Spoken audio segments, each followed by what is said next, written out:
These are the three incredibles of boredom. The first incredible is that boredom itself is an incredible idea. We don't appreciate what an amazing thing it is that human beings get bored, because nothing else does. Animals are perfectly fine. They love being bored. You go to the zoo, you don't see the elephants suffering because they don't have lions in their cages.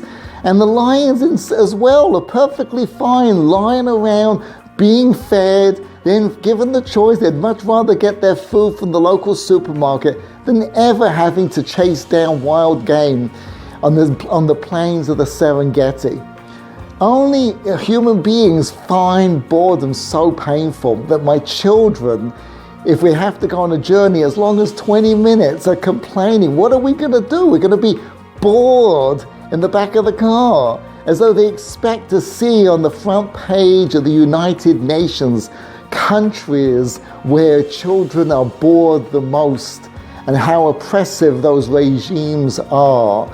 And the more enlightened keep their children entertained, or everyone entertained the longest. It's like some cruel and unusual punishment, like their civil rights are being denied because I'm creating this boredom for them. It's an incredible idea in of itself that human beings get bored. The second incredible is that the opposite of boredom is excitement. And the incredible is that there's no excitement without risk, and there's no risk without danger. And this is what troubles many people in the Western world, because we're trying to live a life of excitement by minimizing the risk.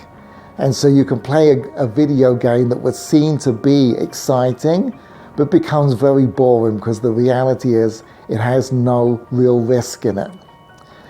If you had a day, let's say, living a life like a real James Bond character, jumping out of planes without parachutes, they do that on James Bond movies, and being shot at by bad guys and all kinds of terrible risky things, you would have a very exciting day. You'll have a day watching every James Bond movie back to back. By the end of the day, you're almost certainly going to be bored because there's no risk, there's no excitement. And this will explain why gamblers and people who push the limit, push the edge in their lives of risk and danger, and you put him at a table in Las Vegas at 25 cents a hand, and he's having a great time because he's on minimum wage. But the guy one day becomes a multi-billionaire, and even though it's exactly the same game, 25 cents a hand doesn't cut it for him. He has to be playing now at 100,000 or maybe more to get the same kind of thrill. Because even though it's the same game, it doesn't have the excitement because it doesn't have the risk and it doesn't have the danger. And that's the second incredible. To have excitement, there has to be risk. The third incredible is that boredom is a continuum. On the one extreme, you've got spending the day watching water boil.